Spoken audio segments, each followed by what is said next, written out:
Hello, everyone. Welcome to Life Plus, Grace in Life, where grace flows through life and your life gets a plus. Today we're diving into something really powerful. What happens after you've had a massive failure? It's about that gut feeling, that instinct to just go back to who you used to be, only to find out that maybe, just maybe, real restoration means becoming someone entirely new. We've all been there, haven't we? You fail at something huge, something you poured your entire soul into, and that feeling of shame, man, it can be just crushing. And in that moment, what's the first thing you want to do? You want to retreat. You want to run back to something safe, something familiar, something you know you're good at, just to feel like yourself again. It's a completely normal reaction, but is it the right one? And that's exactly where our story starts today. It's about a master fisherman. This guy was the best. But he had just gone through this devastating personal failure, and he was drowning in shame. So what does he do? He decides to go back to the one thing he always knew, the one identity that always felt solid and true. He gets his friends together and says, "I'm going fishing." But listen, this wasn't about money. This wasn't about putting food on the table. This was a desperate attempt to reclaim a part of himself he felt he'd lost. It's kind of like trying to load an old save file from a video game, hoping you can just go back to the point before everything went sideways. He just wanted to be that guy again, that confident, successful fisherman. So he gets the crew, he gets the gear, he brings all of his expertise, and they head out on the water. He's back in his element, right? He should feel in control. But as the long night just drags on and on, it becomes painfully obvious that something is just not right. Let's just take a look at what he had on his side. He had a full, experienced crew who knew what they were doing. He had the best nets, the best equipment. He had literally years and years of professional know-how. And they worked their tails off the entire night. On paper, there was no way they should have failed. They had everything they needed. And yet, this was the result. A big, fat zero. After a whole night of doing the one thing he was best at, with all the right people and all the right tools, he caught absolutely nothing. His attempt to retreat to his old, successful self, it just ended in an even bigger, more frustrating failure. It's a huge reminder that sometimes our old ways, no matter how much we trust them, they just stop working. So just as the sun is coming up, the fisherman and his crew are exhausted, they're defeated, and this stranger shows up on the shore. And he calls out to them with a piece of advice that, to a pro like him, must have sounded completely and utterly ridiculous. Now just think about that for a second. Throw your net on the right side of the boat. In a tiny little fishing boat on this massive lake, what possible difference could a few feet make? It's not like the fish have a meeting and decide to only hang out on one side.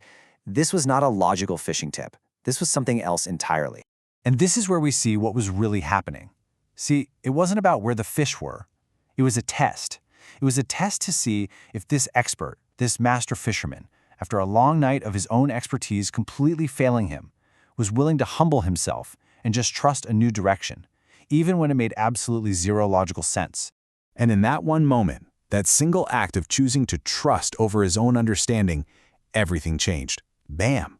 The catch was so huge, so unbelievably massive, that their nets were literally about to snap.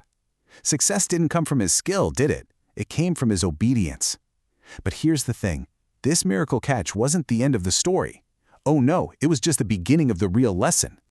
So, the boat is overflowing with fish, the hard work is done, and they've got this incredible catch to prove it.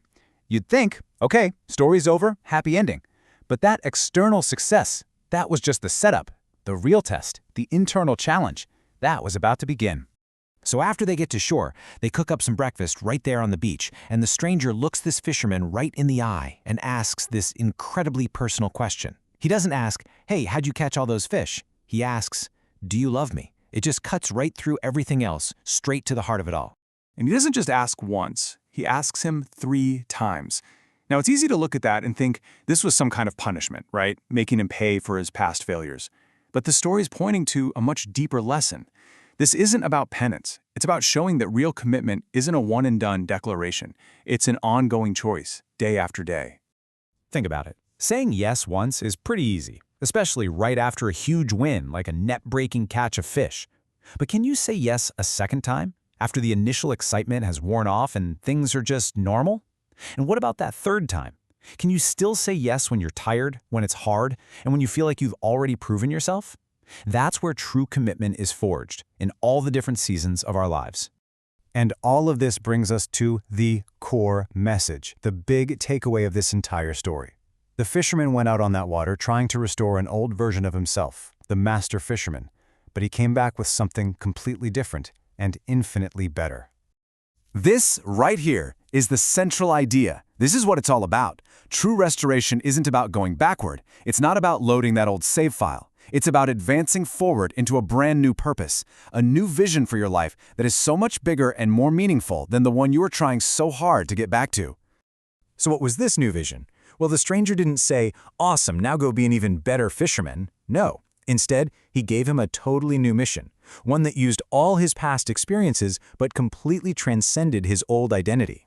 He said, "Feed my sheep." His whole purpose was redefined, from catching fish to caring for people. This whole story just peels back the curtain on this amazing partnership for growth. See, our part is to return. But not to our old selves. It's to return to a place of humility. It's about turning away from our own broken strategies and just being willing to listen to a new voice. And when we do our part, that's when the restoration can happen, creating something totally new, abundant, and full of purpose. And that really leaves us with this final thought to chew on. When you're facing failure, what are you really asking for? Are you just trying to rewind the clock and get some past version of your life back? Or are you open to the incredible possibility that your failure is the exact thing you need to launch you into a brand new and far greater vision for your future? And that brings us to our Life Plus moment. The next time you feel that pull, that instinct to retreat to an old habit after a setback, just pause for a second. Ask yourself this one question. Is this taking me back to an old version, or is it taking me forward to a new vision? Just asking that question can shift your whole perspective from retreat to real restoration. Life Plus, grace in life. See you next time.